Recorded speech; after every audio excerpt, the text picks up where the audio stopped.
2026 June 8 శనివారం నాడు petrol, diesel, CNG ధరలు యథాతథంగా కొనసాగాయి. ఆయిల్ మార్కెటింగ్ కంపెనీలు, సహజ వాయు పంపిణీ సంస్థలు ప్రతిరోజు ఉదయం 6 గంటలకు ఇంధన ధరలు సవరిస్తాయి. పశ్చిమాసియా సంక్షోభం కారణంగా ముడి చమురు ధరలు పెరగడంతో ఆయిల్ మార్కెటింగ్ కంపెనీలు ఇప్పటి వరకు పెట్రోల్, డీజిల్ ధరలను లీటర్కు సుమారు 7.5 మేర పెంచాయి. గృహ వినియోగ ఎల్పీజీ సిలిండర్ ధరలను 2026 జూన్ 7 నుంచి 29 రూపాయల మేర పెంచారు. గత 3 నెలల్లో ఇది రెండోసారి ధరల పెంపు. తాజా పెంపు అనంతరం తెలుగు రాష్ట్రాల్లో 14.2 కిలోల గృహ వినియోగ ఎల్పీజీ సిలిండర్ ధర దాదాపుగా 1000 రూపాయలకు పెరిగింది. వాణిజ్య ఎల్పీజీ సిలిండర్ ధరలను కూడా జూన్ 1 నుంచి పెంచారు. దీంతో ఢిల్లీలో 19 కిలోల వాణిజ్య ఎల్పీజీ సిలిండర్ ధర 42 రూపాయలు పెరిగి 3113.5కి చేరింది.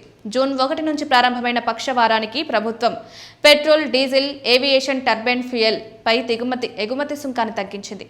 సవరించిన ఎగుమతి సుంకం ప్రకారం పెట్రోల్పై లీటర్కు 1.5, డీజిల్పై లీటర్కు 13.5 రూపాయలు, ఏటీఎఫ్లపై లీటర్కు 9.5గా నిర్ణయించారు. 2026 మే 25 నాటికి హైదరాబాద్లో పెట్రోల్ ధర లీటర్కు 115.69గా ఉంది. దేశంలోని ప్రధాన నగరాల్లో అత్యధికంగా నమోదైంది.